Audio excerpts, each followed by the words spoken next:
Elle avait passé des années à échapper à des comportements répréhensibles jusqu'à ce qu'elle gifle un homme noir bien habillé dans un tribunal, sans se rendre compte qu'il était le juge. Ce qui s'est passé ensuite a détruit tout ce qu'elle avait construit. Cela s'est produit en un clin d'œil. Personne ne l'avait vu venir, ni le huissier, ni le sténographe, ni même le prévenu qui attendait nerveusement dans le premier rang. Avant de débuter le récit, partagez avec nous en commentaire d'où vous suivez cette vidéo. Et si elle vous plaît, abonnez-vous pour ne rien manquer. L'officier Tiffany Rock venait d'entrer dans la salle d'audience 2B du palais de justice du comté de Franklin, dans le Missouri. Son uniforme était impeccable, sa mâchoire serrée comme toujours. Elle s'était fait un nom au cours de la dernière décennie, autoritaire, sans compromis et une personne qu'il ne fallait surtout pas contrarier. Ce matin-là, elle avait été appelée à témoigner dans une affaire de possession de drogue mineure, mais elle n'a jamais atteint le banc des témoins. Elle aperçut un homme noir bien habillé près de la boîte des témoins, discutant tranquillement avec un des avocats. Sans hésitation, elle traversa la salle d'audience et lui donna une gifle violente au visage. Le bruit résonna dans la pièce comme un coup de fouet, suivi d'un souffle collectif et immédiat. On pouvait entendre le bruit des papiers tombant, un stylo roulant sur le sol.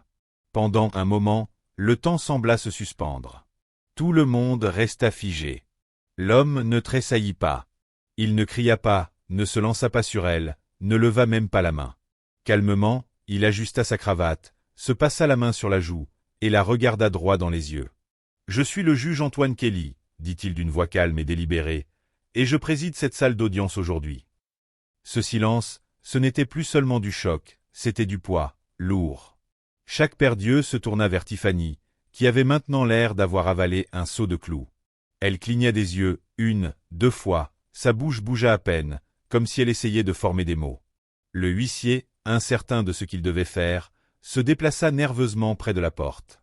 L'avocat public défendeur, qui se tenait près de là, attrapa instinctivement son téléphone, enregistrant discrètement la scène, et d'autres le suivirent. En quelques secondes, au moins 4 téléphones capturaient l'instant. Tiffany tenta de parler. « Je pensais qu'il n'était pas censé être là, mais c'était trop tard. » Le juge Kelly se tourna vers la salle d'audience, stupéfaite, et dit « Nous faisons une pause de 10 minutes. » Puis il se dirigea vers ses bureaux, silencieux, son expression impénétrable. La salle resta figée. Personne ne savait s'il fallait se lever, s'asseoir ou partir. Tiffany ne bougea pas. Sa main, celle qu'elle avait utilisée pour gifler l'homme, tremblait légèrement. Le procureur se pencha vers elle et murmura « Vous venez de frapper un juge. » Tiffany le regarda, pâle, les yeux écarquillés, comme si le sol s'était dérobé sous ses pieds. Les informations se diffusèrent rapidement. Des journalistes qui attendaient une autre affaire dans le couloir se précipitèrent à l'intérieur. 2 chaînes de télévision locales furent averties par des stagiaires qui avaient quitté la pièce.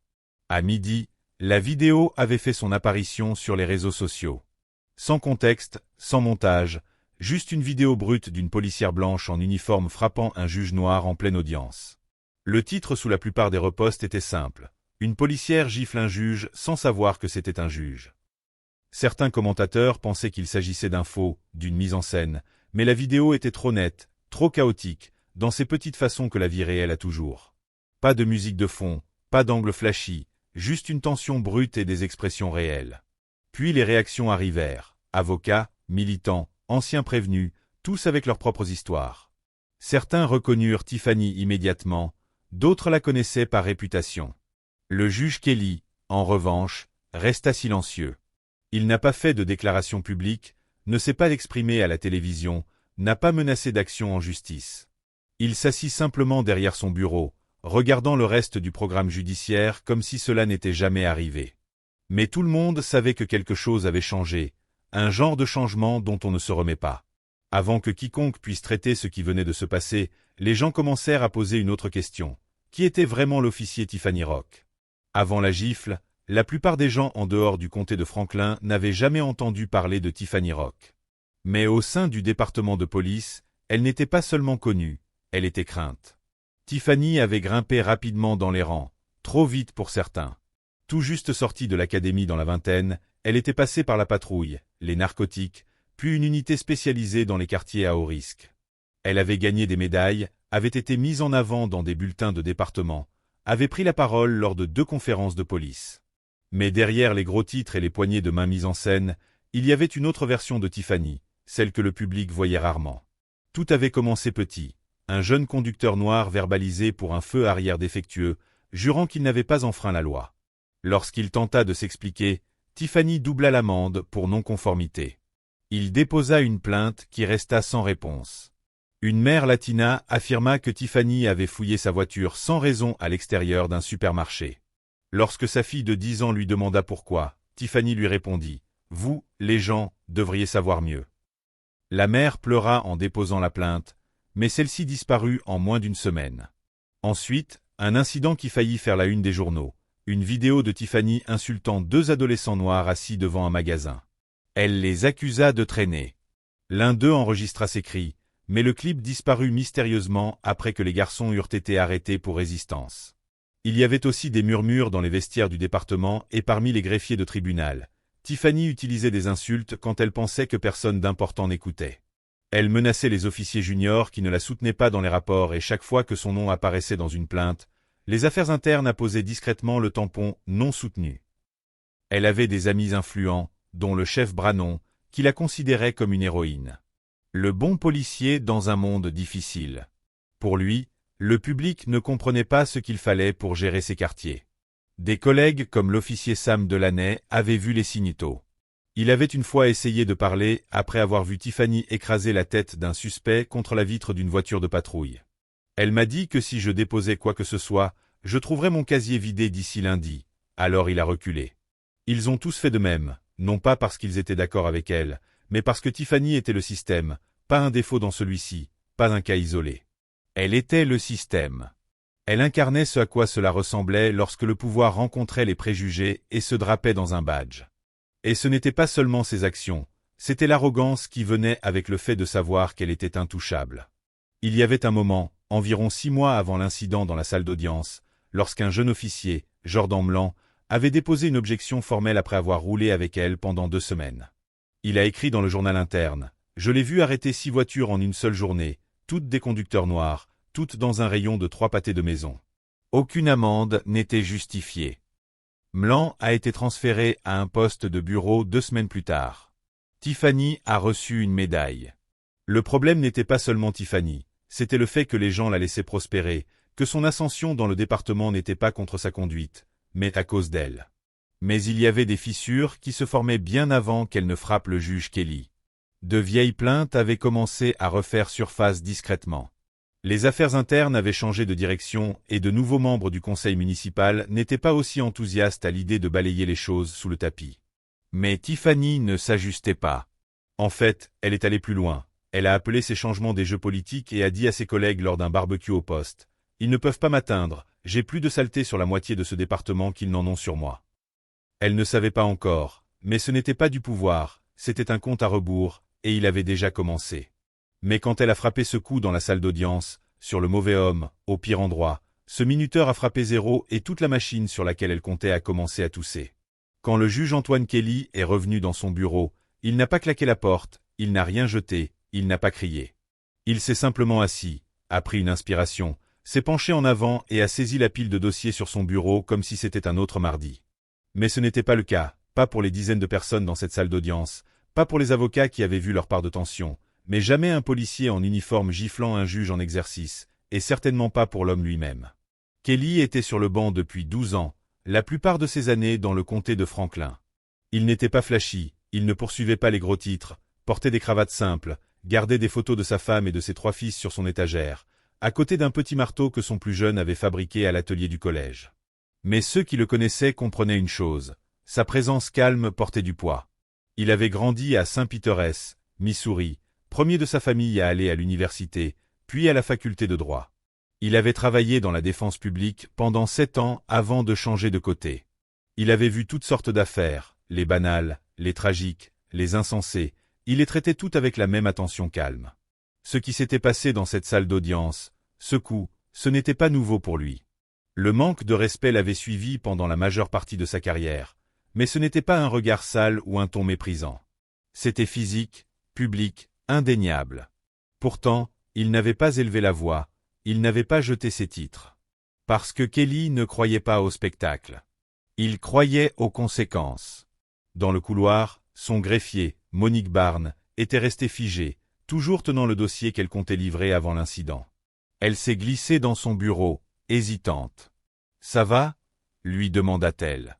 Il leva les yeux, calme. « Je vais bien, assieds-toi. » Elle s'assit, ses yeux scrutant son visage à la recherche d'un signe de colère. « Je ne sais pas ce qu'elle pensait faire, » dit Monique.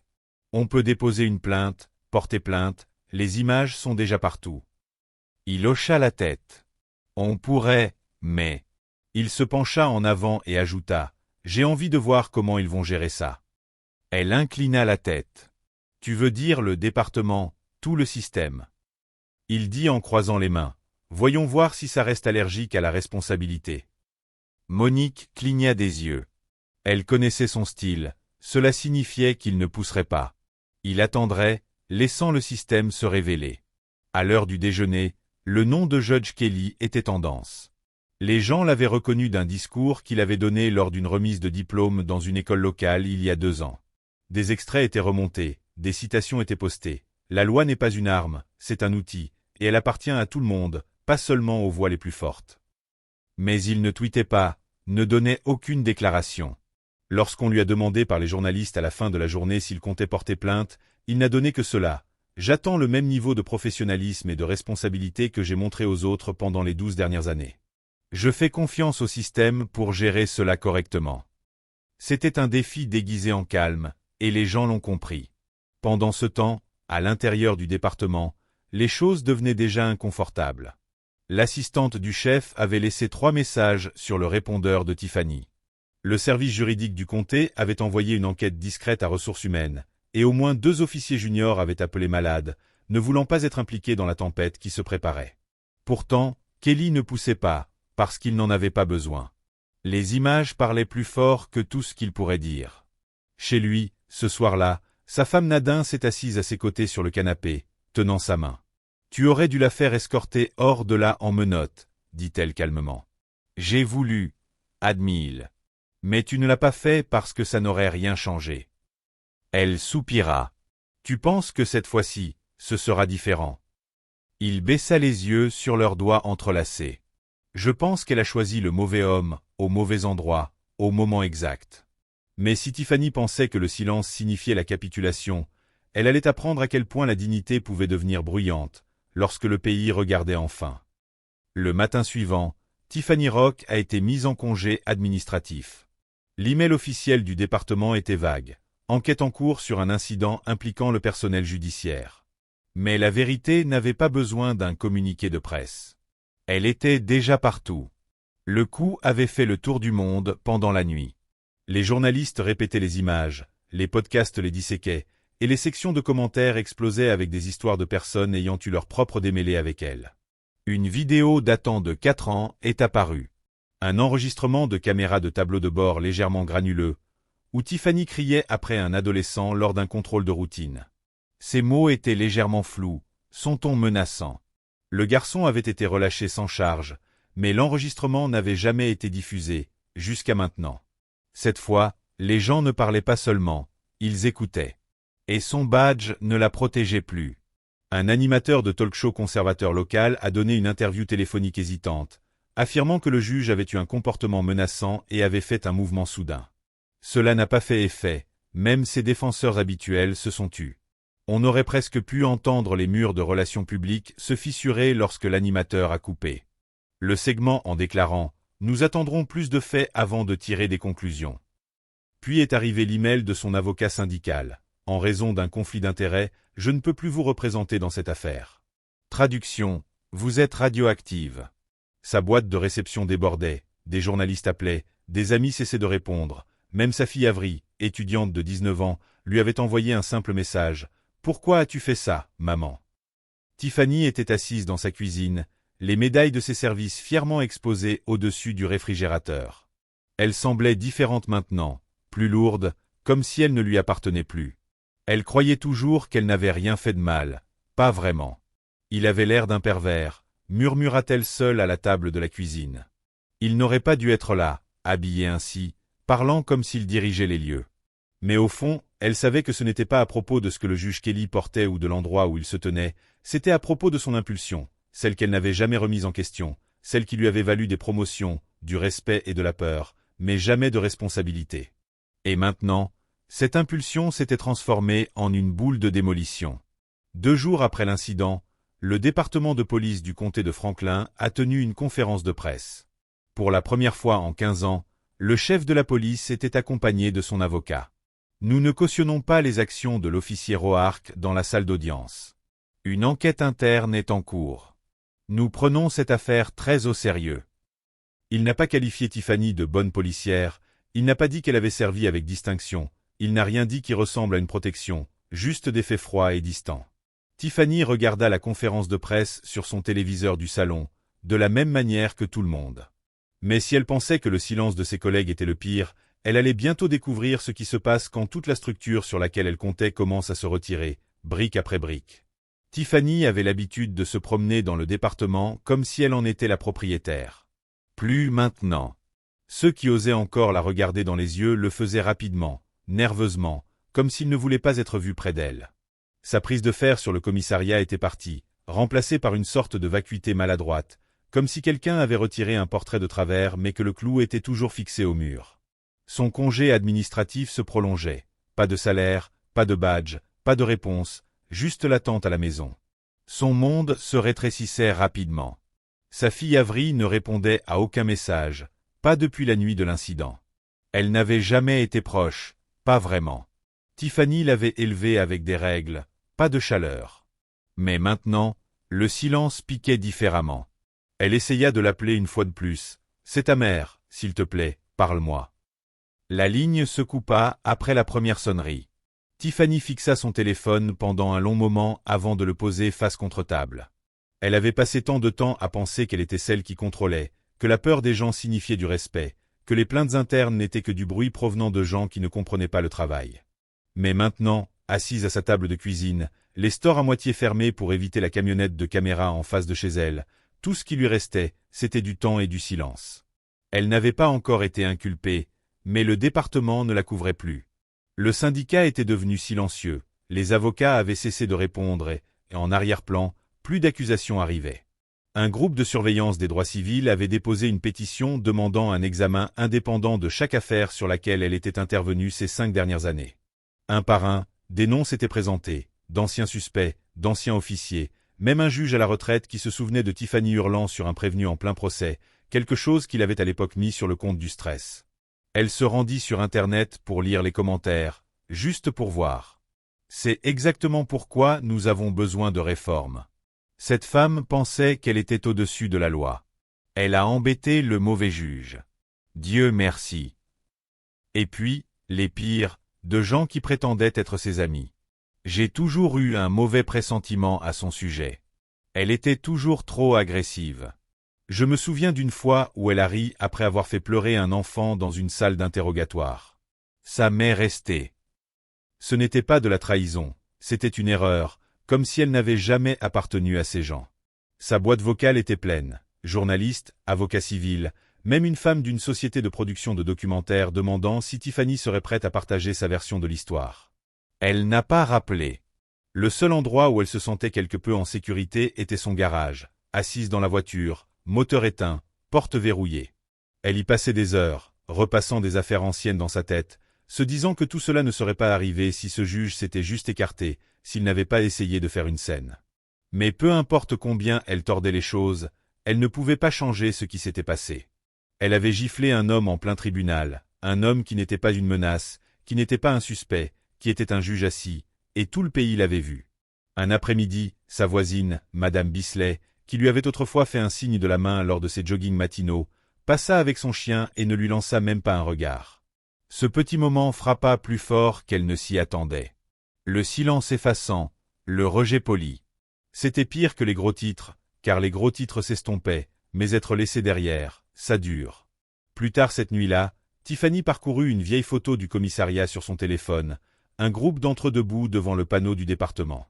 Elle zooma sur elle-même, lunettes de soleil, sourire en coin, la main sur la hanche. Elle pensait avoir l'air puissante à l'époque. Maintenant, elle n'y voyait que de l'arrogance. Mais juste quand elle pensait que sa chute avait atteint le fond, une lettre arriva, la convoquant à une audience publique qui allait tout mettre à jour et la forcer à affronter l'homme qui n'avait jamais haussé la voix mais qui avait déjà démantelé son héritage. L'audience publique était prévue pour un jeudi matin à 9h30 dans la salle de l'Assemblée municipale du comté de Franklin. Rien que l'emplacement suffisait à indiquer que ce ne serait pas un simple examen en coulisses, mais quelque chose qui allait être vu de tous. Quand Tiffany arriva, vêtue d'un simple costume noir, sans badge, sans armes, la salle était déjà remplie à 3/4. Des journalistes se tenaient le long du mur arrière, leur équipement audio clipsé à leur ceinture. Des rangées de chaises pliantes ployaient sous le poids des habitants, des militants et des observateurs juridiques. Dans la deuxième rangée, derrière une ligne de procureurs juniors, se tenait le juge Antoine Kelly, sans robe, juste un costume gris foncé, les yeux calmes et un bloc-notes reposant sur ses genoux. Il ne semblait ni en colère ni satisfait, il semblait juste être là pour travailler, pour être témoin, pas pour se venger. L'avocat de Tiffany, un nouveau, un défenseur public au visage jeune qui avait pris son cas à contre-cœur, se tenait à ses côtés, murmurant des instructions qu'elle n'entendait pas vraiment.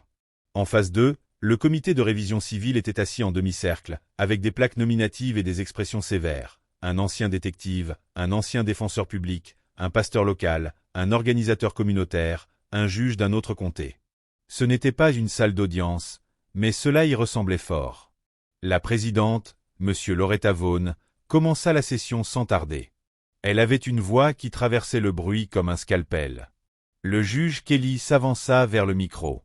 Il n'apporta ni bloc-notes, ni papier, se contentant de fermer sa veste et de parler. « Je ne vais pas perdre le temps de ce comité en récapitulant ce que nous avons tous vu. Cela fait déjà partie des archives publiques, commença-t-il. Ce que je veux aborder, c'est ce qui se passe après la responsabilité, parce que c'est là que commence le vrai travail. » Il marqua une pause, quelques stylos griffonnant sur le papier. J'ai servi ce comté pendant plus de 10 ans. J'ai vu des gens faire des choses irréfléchies par peur. J'ai vu des gens hurler parce qu'ils se sentaient petits. Mais ce qui s'est passé ce jour-là dans ma salle d'audience, ce n'était pas de la peur, ce n'était pas une erreur. C'était un réflexe, né de longues années de pouvoir incontrôlé. Il se tourna légèrement, juste assez pour croiser les yeux de Tiffany. Je ne suis pas ici pour détruire la vie de quelqu'un. Je suis ici pour rappeler à cette communauté à quoi devrait ressembler la justice et à quoi elle ne doit jamais ressembler à nouveau. Puis il s'assit. Pas d'applaudissements, pas de hochement de tête, juste le silence. L'avocat de Tiffany, un nouveau venu, un jeune avocat de la défense publique, fit quelques dernières déclarations, principalement procédurales, principalement pour plaider en faveur de clémence. Cela n'avait pas d'importance. Le comité prit une brève pause avant de rendre leurs recommandations. L'agent Tiffany Rock devait être renvoyé définitivement de ses fonctions, tous ses avantages retirés et son comportement référé au procureur de l'État pour un examen plus approfondi. Elle se tint là, immobile, tandis que la salle se vidait. Les gens ne la regardaient plus comme avant. Pas avec crainte, ni même avec haine, juste avec indifférence. Cela aurait pu être plus dur que tout le reste. Le juge Kelly passa devant elle en sortant. Il ne s'arrêta pas, ne se retourna même pas. Parce que certaines personnes n'ont pas besoin de vengeance, la vérité fait déjà le travail pour elles. Mais bien après que les caméras aient cessé de clignoter, la question restait. Quelle leçon la communauté allait-elle retenir du silence qui avait enfin fait écouter le système? Les semaines passèrent, les gros titres s'estomperont, d'autres scandales capteront l'attention. Mais à Franklin County, quelque chose avait véritablement changé cette fois-ci, pas seulement en chuchotement, pas derrière des portes closes, mais dans la façon dont les gens regardaient le système, dans la façon dont ils se regardaient les uns les autres. La salle d'audience où cela s'était produit était toujours aussi occupée. Les affaires allaient et venaient comme d'habitude, mais quand le juge Antoine Kelly entrait dans la pièce, la salle se levait avec un respect différent. Pas seulement pour son titre, mais pour la manière dont il avait géré toute la situation. Il n'a jamais demandé d'attention, jamais sollicité des éloges, il a juste continué à faire son travail. Un après-midi, après une audience pour mineurs, une jeune avocate de la défense s'arrêta dans le couloir. « Puis-je vous poser une question, juge ?» dit-elle, jetant un coup d'œil autour. « Ce jour-là, comment avez-vous réussi à rester calme ?» Il prit un moment. « Je ne voulais pas lui donner ce qu'elle attendait, » répondit-il, puis il sourit doucement, hocha la tête une fois et s'éloigna. Cette réponse resta gravée dans son esprit et résonna à travers le palais de justice de bien des façons. Les policiers commencèrent à suivre une nouvelle formation sur les préjugés, une formation qui ne se contentait pas de faire acte de présence. Un comité communautaire se vit accorder un véritable pouvoir, plus qu'une simple plaque nominative et une table pliante. Les vieux dossiers furent réexaminés, pas tous, mais certains, suffisamment pour faire savoir aux gens que les portes s'ouvraient lentement. Quant à Tiffany Rock, elle disparut. Elle vendit sa maison discrètement et déménagea dans un autre comté. Pas d'interview, pas de déclaration publique. Elle accepta un emploi dans la sécurité privée pour une entreprise de transport maritime. Son nom n'apparaissait plus dans les journaux, sauf comme une note de bas de page dans des articles d'opinion. Il n'y eut pas de retour en grâce, pas de rédemption. Elle ne perdit pas tout du jour au lendemain, mais ce qu'elle perdit était la seule chose qui lui avait jamais importé, le contrôle. Et en retour, il n'y avait que le silence, qu'elle ne pouvait plier à sa volonté. En même temps, d'autres victimes commencèrent à se manifester, des victimes d'autres officiers, d'autres moments. Elles étaient toutes renforcées par ce qu'elles avaient vu dans cette salle d'audience. Elles ne demandaient pas vengeance. Elles demandaient à être entendues. C'était là toute la puissance de ce moment. Le jour où la main de Tiffany s'écrasa sur le visage du juge Kelly, ce n'était pas seulement une action isolée. C'était la fin publique d'un schéma privé, et les gens le savaient. Dans une ville comme Franklin County, où les choses bougent habituellement lentement et discrètement, ce genre d'exposition faisait plus que secouer le département. Cela perturbait les habitudes d'une communauté entière. Lors d'une réunion de quartier, 2 mois plus tard, une femme se leva, plus âgée, les lunettes glissant sur son nez, la voix calme. « Je ne veux pas d'une autre excuse, je veux des politiques, dit-elle. Je veux un changement qui n'attend pas la prochaine vidéo virale. » La salle acquiesça, car ils savaient ce qu'elle voulait dire. Parce qu'aujourd'hui, ils avaient vu ce qu'il se passait quand quelqu'un pensait que son badge était un bouclier contre les conséquences, et que la vérité entre dans la pièce, vêtue d'un costume et disant « Je suis le juge aujourd'hui ». Ce n'était pas une histoire hollywoodienne. Il n'y avait pas de crise de dernière minute, pas de confession dramatique, juste le long et lent processus de quelqu'un qui tombe de son piédestal qu'il s'était lui-même construit, et le travail encore plus lent des autres pour construire quelque chose de meilleur à sa place. Les murs de cette salle d'audience n'oublieraient jamais ce qui s'y était passé. Le coup de main s'estomperait, les caméras passeraient à autre chose, mais la leçon demeurerait. Le pouvoir incontrôlé devient du poison. Le silence peut être plus bruyant que des cris. Et la vraie justice n'a pas besoin d'élever la voix pour être entendue. Alors, que devons-nous retenir de tout cela? Peut-être que c'est que le caractère se montre toujours quand on pense que personne ne regarde, quand on se sent intouchable, ou quand le masque tombe en un instant qu'on ne peut pas reprendre. Tiffany a construit un empire sur la peur.